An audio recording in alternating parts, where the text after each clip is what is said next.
तो उन्होंने अपने साथ किनको रखा? अपने साथ कोल, भील, लोहार और भी कई छोटी छोटी जातियां और उपजातियों को अपने साथ रखा, जो जाति सिर्फ और सिर्फ श्रम के लिए जानी जाती कि उनको किसने इतना पढ़ा लिखा के आगे बढ़ा, तो उनको पढ़ा लिखा के आज इस कदर बनाया कि वो देश का संविधान की ड्राफ्टिंग कर सके। आज तक कोई ऐसा नेता है जो ओबीसी वर्ग का हो और वो कहे कि भाई हमने इनके लिए इतना बड़ा काम किया, इतना बड़ा सौगात दिया? किसी ने नहीं। अपनी कुर्सी की चिंता किए बिना उन्होंने उसको ओबीसी वर्ग को आरक्षण। उसके बाद आइए हमारे बिहार के बहुत चर्चित चेहरे हैं आदरणीय लालू प्रसाद, क्योंकि आपके अंदर एक मानसिकता डेवलप कर दी गई है कि आपकी संख्या कम है, कि अगर जाति जनगणना हो तो आप विरोध मत कीजिए, जाति जनगणना हो तो तीसरे नंबर पे आपकी संख्या है। और ठीक है, हमें नहीं चाहिए पहले नंबर, हमें नहीं चाहिए दूसरे नंबर, लेकिन तीसरे नंबर की भागीदारी तो हम लेके ही रहेंगे ना, क्योंकि कोई ब्राह्मण समाज का व्यक्ति इतना घृणित काम कर ही नहीं सकता। तो आप बात करेंगे मध्यकालीन की, तो मध्यकालीन में महाराणा प्रताप से बड़ा समाजवादी कौन होगा? महाराणा प्रताप की जब लड़ाई हुई अकबर से, तो उन्होंने अपने साथ किनको रखा? अपने साथ कोल, भील, लोहार और भी कई छोटी छोटी जातियां और उपजातियों को अपने साथ रखा, जो जाति सिर्फ और सिर्फ श्रम के लिए जानी जाती थी, हथियार बनाने के लिए जाती थी, उनको योद्धा बनाया उन्होंने, अपने साथ लड़ना सिखाया उन्होंने। उसके बाद आप आधुनिक युग में, आधुनिक युग में जब लोग बात करने लगे कि भाई ऊंच नीच की जातिवाद बहुत ज़्यादा हावी हो गया, जब देश आज़ाद हुआ तो जातिवाद बहुत हावी हो गया। उस समय चूंकि ये अंग्रेजों की चाल थी, उससे पहले सब लोग हम लोग एक साथ रहते थे कि बहुत सारी चीज़ें एक साथ थी। उसके बाद जब देश आज़ाद हुआ तो संविधान लागू हुआ 1950 में। 1950 में जब संविधान लागू हुआ, अब सोचिए ये जो बाबा भीमराव अंबेडकर जिन्होंने संविधान की रचना की, उनके बारे में मैं कहूँगा कि उनको किसने इतना पढ़ा लिखा के आगे बढ़ाया। अगर इतनी नफरत होती किसी अगर दूसरे जातियों से, तो उनको हम लोग नहीं पढ़ाते लिखाते, ठीक है? उनको पढ़ा लिखा के विदेश तो नहीं भेजते, तो उनको पढ़ा लिखा के आज इस कदर बनाए कि वो देश का संविधान की ड्राफ्टिंग कर सके। उसके बाद 1990 में हमारे आदरणीय देश के प्रधानमंत्री, पूर्व प्रधानमंत्री विश्वनाथ प्रताप सिंह, उन्होंने जो काम किया है ओबीसी वर्ग के लिए, वो कौन किया है? आज तक कोई ऐसा नेता है जो ओबीसी वर्ग का हो और वो कहे कि भाई हमने इनके लिए इतना बड़ा काम किया, इतना बड़ा सौगात दिया? किसी ने नहीं किया। 27% आरक्षण किन्होंने नहीं दिया? मंडल कमीशन आयोग को लागू करके अपनी कुर्सी की चिंता किए बिना, और उनके बारे में कहा कि भाई राजा नहीं फकीर है, देश का तकदीर है। अपनी कुर्सी की चिंता किए बिना उन्होंने उसको ओबीसी वर्ग को आरक्षण दिया। उसके बाद बिहार में एक बहुत बड़ा आप नाम सुनते होंगे कि भाई लोक नायक, लोक जननायक कर्पूरी ठाकुर। कर्पूरी ठाकुर किनके आदर्शों को मानते थे? कर्पूरी ठाकुर आदरणीय सूर्यदेव सिंह को मानते थे। उन्होंने उनको इतना बनाया, तब जाके कर्पूरी ठाकुर जी के अंदर वो भावना आई, वो चीजें आई, और जाके आज वो बिहार का नेतृत्व उन्होंने किया। उसके बाद आइए, मैं मुख्यमंत्री बता रहा हूँ आपको। उसके बाद आइए हमारे बिहार के बहुत चर्चित चेहरे हैं आदरणीय लालू प्रसाद जी। उनको बोलिए, अगर इस न्यूज के माध्यम से वो हमको सुन रहे होंगे तो उनको वो समझेंगे, जानेंगे और अपने कलेजे पे हाथ रख के कहेंगे, क्या राजपूतों का योगदान नहीं रहा आरजेडी को बनाने में? क्या राजपूतों का योगदान एकदम नहीं रहा? अगर नहीं रहा तो मैं कहना चाहता हूं सारे राजपूतों को जो आरजेडी में है, तत्काल इस्तीफा दें। और आप इतने योग्य हैं, अरे आप भूल गए कि आपके कौम के कौन लोग थे? आप ऐसे कौम से आते थे जिनका पेट कटा हुआ रहता था, आंतें लटकी हुई रहती थी, फिर भी इसको कपड़े से बांध के लड़ते थे, गर्दन कटी हुई रहती थी फिर भी लड़ते थे। ऐसे नहीं आपका कौम इतना कम हो गया है। और आपको आज के डेट में कोई भी व्यक्ति उठता है और गालियां देने लगता है, क्यों? क्योंकि आपके अंदर एक मानसिकता डेवलप कर दी गई है कि आपकी संख्या कम है। लेकिन मैं आपको बता दूं कि अगर जाति जनगणना हो तो आप विरोध मत कीजिए, जाति जनगणना हो तो तीसरे नंबर पे आपकी संख्या है। मैं आपको बताना चाहता हूं कि तीसरे नंबर पर आपकी संख्या है। और ठीक है, हमें नहीं चाहिए पहले नंबर, हमें नहीं चाहिए दूसरे नंबर, लेकिन तीसरे नंबर की भागीदारी तो हम लेके ही रहेंगे ना। तीसरे नंबर की भागीदारी हम लेके ही रहेंगे। और रही बात अभी जो विवादित बयान उन्होंने दिया, मनोज झा जी ने, मैं माफ़ी चाहता हूँ, मैंने झा कह दिया। और झा कहना मनोज जी के लिए और झा कहना ब्राह्मण समुदाय के लिए एक मतलब कहूँ ना कि एक बहुत ही घृणित बात हो जाएगी, क्योंकि कोई ब्राह्मण समाज का व्यक्ति इतना घृणित काम कर ही नहीं सकता है। उसकी इतनी छोटी और इतनी विक्षिप्त मानसिकता नहीं हो सकती, क्योंकि ब्राह्मण आदरणीय है, पूजनीय है। हमने हमेशा से उनको पूजा है, उनकी इज्जत की है, और आज भी अगर ब्राह्मणों की इज्जत है तो क्षत्रियों की वजह से है। पूछे अपने हृदय पे हाथ रखकर कि कौन व्यक्ति उनका अस्तित्व बचा के रखे। और बात करते हैं मनोज जी की, भाई जो किनके इशारों पे ये बात किए हमको नहीं पता। वो चाहते हैं कि फॉरवर्डों में टूट हो जाए, सामान्य वर्ग में टूट हो जाए, सामान्य वर्ग में बिखर जाए, सामान्य वर्ग एकत्रित ना हो, और सामान्य वर्ग जब एकत्रित नहीं होगा तो जाहिर सी बात है ये छिन्न भिन्न हो जाएंगे। 1950 से लेके अब तक ये सिर्फ और सिर्फ आज़ाद भारत में गुलाम बन के है। मैं बताऊंगा आपको कि मैं हाजीपुर का रहने वाला हूँ।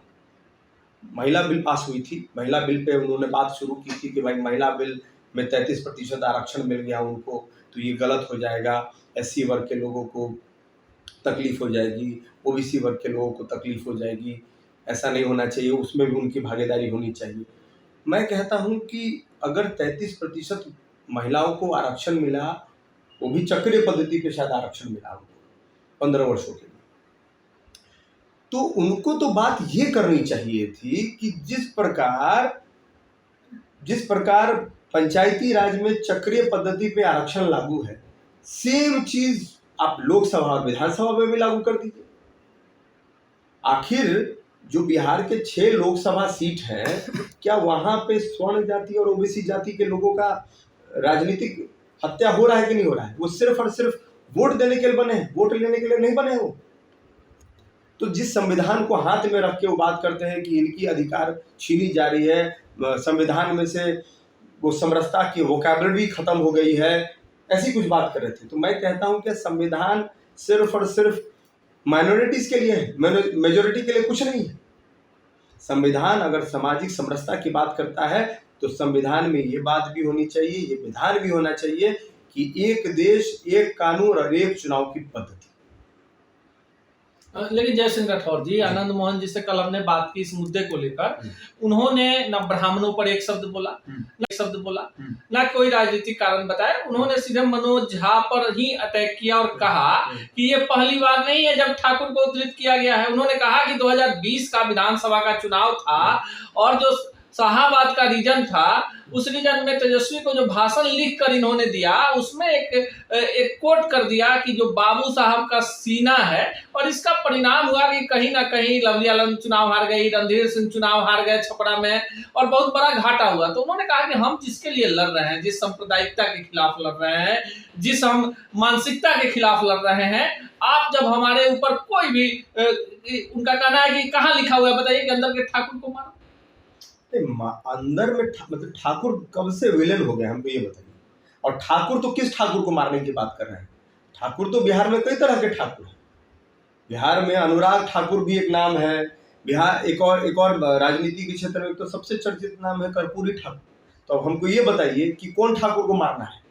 कर्पूरी ठाकुर को मारना है कि अनुराग ठाकुर को मारना है? किनको मारना है हमको पहले ये बताइए। मनोज झा जी ने कहा कि अपने अंदर को ठाकुर को मारो, मेरे अंदर भी एक ठाकुर है। उन्होंने बोला है कि मेरे अंदर भी ठाकुर है। भाई आप ब्राह्मण है, पूजनीय है, और अगर आप ब्राह्मण नहीं है और अगर आपके अंदर ठाकुर है तो ईश्वर जाने कैसे आपके अंदर ठाकुर हो गया। भाई ये तो सोचने का विषय है, और ब्राह्मण जातियों के लिए इस सवाल का विषय बन गया कि जो व्यक्ति अपने नाम के आगे झा लगाता है, उस झा के अंदर ठाकुर कैसे हो गया, और अपने अंदर के ठाकुर को वो कैसे मारना चाहते हैं।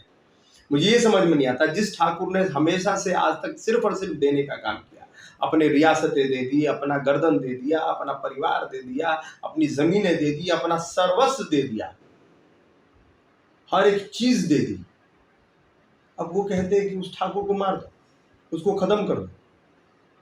भैया मारना है तो आपके अपने अंदर के रावण को मारो, जो महिला विरोधी था, जो अपनी पुत्र वधू के ऊपर ही जिसका बुरा नजर था, जिसका माता सीता के ऊपर बुरा नजर था, अपने अंदर के रावण को मारो अगर मारना है तो। अपने अंदर ठाकुर को उत्पन्न करो, क्योंकि ठाकुर सदैव देने का काम किए हैं। हमने आज पहले भी देने का काम किया और अब भी जब भी हमको मौका मिलता है और जब जरूरत पड़ती है, वो कहते हैं ना कि जब भी गुलों को जरूरत पड़ी है तो लहू से सींचा है हमने। जब भी गुलों को जरूरत पड़ी है तो लहू से सींचा है हमने। और आज जब गुले बाहर आ गई तो कहते हो तुम्हारा काम क्या है। तो हमने इस देश को अपना लहू, अपना रक्त, एक एक चीज दिया है। चाहे आप इतिहास के कोई भी पन्ने को उठा के देख लीजिए, चाहे गांधी जी का आंदोलन हो या कोई भी आंदोलन हो, उन सबों में स्वर्ण जाति के लोगों का खून लगा है, स्वर्ण जाति के लोगों का बलिदान लगा है, तब जाके आज स्वाधीनता और स्वतंत्रता मिली है। पर आज बात करते हैं आपकी। चलिए आखिरी सवाल पूछ लेते हैं। बिहार में वर्तमान में 40 लोकसभा की सीटें हैं, 7 सीटों पर राजपूत सांसद हैं, कुल 30 के लगभग में विधायक हैं, जिसमें से महज 5 विधायक जो हैं राजद के हैं, यानी 25 जो हैं दूसरे दलों के हैं, बीजेपी के हैं। और आप बात कर ले उसके बाद बीजेपी के अलावा तो कोई पार्टी बचती नहीं है, बीजेपी के हैं। तो ऐसे में आपको क्या लगता है कि जो लालू की स्क्रिप्ट लिखी जा रही है 2024 की, जिस तरह से मंत्रिमंडल में 5 विधायक होने के बावजूद A to Z की पार्टी कहलाने वाली राजद को एक भी राजपूत मंत्री लायक नजर नहीं आते हैं, 4 MLC हैं, बड़े नेता हैं, प्रदेश अध्यक्ष जगता बाबू को बना दिया, सुनील सिंह जैसे चेहरे हैं, केदारनाथ सिंह हैं, रामा सिंह की पत्नी हैं, अशोक सिंह हैं, बहुत सारे ऐसे चेहरे हैं, लेकिन किसी को मंत्री लायक नहीं समझती है ये पार्टी। आपको नहीं लगता है कि कहीं ना कहीं लालू प्रसाद अपने MY समीकरण की तरफ लौट रहे हैं और बाकी जातियों को, स्वर्ण जाति को लगा रहे हैं? देखिए मैं आपको बताता हूँ, देखिए ये हम कह रहे हैं कि ये हमारे ही, हम बुरा जो देखन में चला बुरा न मिलिया कोई, जो देखा अपने मुझसे बुरा न कोई। ये हमारी अयोग्यता है कि हम अपने आप को प्रूफ नहीं कर पा रहे हैं। जो कौम सिर्फ और सिर्फ राजनीति करने के लिए बनी थी, वो आज एडजस्ट करने में लगी हुई है। वो आज कभी भाजपा में एडजस्ट हो जाती है, कभी किसी पार्टी में एडजस्ट हो जाती है, कभी किसी पार्टी में एडजस्ट हो जाती है। और मैं बात करूंगा तो चाहे धन से, चाहे बल से, चाहे मन से, चाहे तन से, सबसे ज्यादा अगर समर्पित होकर किसी ने दिया है तो वो राजपूत जाति ने दिया है। और दुर्भाग्य की बात यह है कि उन्होंने अपने लिए आज तक कोई पार्टी नहीं बनाई। ये दुर्भाग्य की बात है। हर जाति के पास अपनी एक पार्टी है, लेकिन राजपूत के पास अपनी कोई पार्टी नहीं है। हमारे पास 50 तरह के संगठन है, अखिल भारतीय क्षत्रिय महासभा, करणी सेना, सब है। लेकिन अगर हम सबको एक मंच पे भी ले आए तो सब बात करेंगे कि नहीं, हमको राजनीतिक बात नहीं करनी, हम राजनीतिक चीज से दूर रहेंगे। लेकिन शायद हमारे जितने संगठन के लोग हैं और हमारे भाई लोग ये भूल गए कि जो हक और अधिकार की बात हम कर रहे हैं, वो हक और अधिकार हमको विधानसभा या लोकसभा में ही मिलेगा। उसके लिए राजनीति में भागीदारी होनी चाहिए। और ये सबसे बड़ा बात है कि जब तक हम और हमारे जैसे कई युवा और हमारे जैसे कई लोग राजनीति में अपनी भागीदारी नहीं देंगे तो हमसे अयोग्य व्यक्ति हमारे ऊपर शासन करता है, करता था और करता रहेगा। चलते चलते आखिरी सवाल निशाने पर अब आनंद मोहन आ गए हैं। आनंद मोहन ने सवाल उठा दिया, क्या बिहार के राजपूत आनंद मोहन के साथ है? देखिए बात रही, हमारे आइकन है आनंद मोहन जी, मैं उनको बहुत मानता हूँ। और एक दौर था 90 का दशक, जब दौर था जब उनकी पार्टी बिहार पीपल्स पार्टी समता पार्टी से ज़्यादा सीट लाई थी। पता नहीं क्या कारण हुआ कि आज थोड़ा हमारा डाउनफॉल हो गया। लेकिन अगर मैं कहूँ कि पुनः शेर अगर जगा है तो उस आग को पुनः जगाइए और अपनी पार्टी को फिर ऊपर लेके आइए। मैं अपने पूरे तन मन धन और पूरे धन बल से, और मेरा जितना पूरा संगठन है, मैं उससे आपको सपोर्ट करने के लिए तैयार हूँ। और मतलब बिहार के जितने संगठन हैं, मैं सबसे आपको सपोर्ट करने के लिए तैयार हूँ। आप आगे बढ़िए, हम लोग आपके साथ हैं। लेकिन हाँ, नेतृत्व अपने हाथ में रखना होगा, करने के लिए तैयार हूँ। और मतलब बिहार के जितने संगठन हैं, मैं सबसे आपको सपोर्ट करने के लिए तैयार हूँ। आप आगे बढ़िए, हम लोग आपके साथ हैं। लेकिन हाँ, नेतृत्व अपने हाथ में रखना होगा, नेतृत्व खुद करना होगा। और मनोज झा की जो कविता थी, मैं उस कविता को दोहराना तो नहीं चाहता, लेकिन उसके प्रतिकार में एक मैंने भी कविता लिखी है, तो वो जरूर मैं अपने चैनल के जी माध्यम से एकदम सुनाता हूँ कि देश सबका, धर्म सबका, सिरकटा ठाकुर का, सेना ठाकुर की, राज ठाकुर का, हर युद्ध में बलिदान ठाकुर का। तुम्हारा क्या मनोज झा जी, तुम्हारा क्या? जौहर ठकुराइन की, साका ठकुराइन का, सिर कटा तो धर लड़ा ठाकुर का। तुम्हारा क्या मनोज झा जी, तुम्हारा क्या? देश की हर रियासत दान की ठाकुर ने तो ये भारत देश बना। देश की हर रियासत दान की तो ये भारत देश बना। खुद के लिए ना रखा कुछ, वो दिल था ठाकुर का। खुद के लिए ना रखा कुछ, वो दिल था ठाकुर का। तुम्हारा क्या मनोज झा? गली मोहल्ले ठाकुर के, इतिहास ठाकुर का, फिर क्यों हो रहा है अपमान ठाकुर का?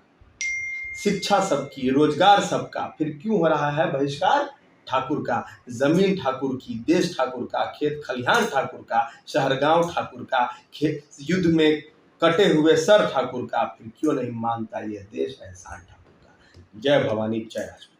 यह है जय सिंह राठौर, और बातों में जो ऐतिहासिक साक्ष्यों के साथ जिस विषय को ये उठा रहे हैं, राजनीतिज्ञ उस पर चर्चा करने को तैयार नहीं है। देश में तमाम जातियों को बराबरी का अधिकार मिला हुआ है। देश के इतिहास के पन्नों को पलट ले तो राजपूताना इतिहास देश के इतिहास का स्वर्णिम इतिहास माना जाता है। देश की सरहदों पर अपने सिर कटाने की बात हो या देश के लिए सर्वस्व समर्पण का, पूरा देश मानता है कि इसमें राजपूतों का योगदान सबसे बड़ा रहा। ऐसे में देश के किसी गंभीर विषय पर जो कविताएं उद्धृत की जाए 2023 में, और उसमें अंदर के ठाकुर को मारने की बात कही जाए, तो फिर उसका प्रतिकार भी होता है।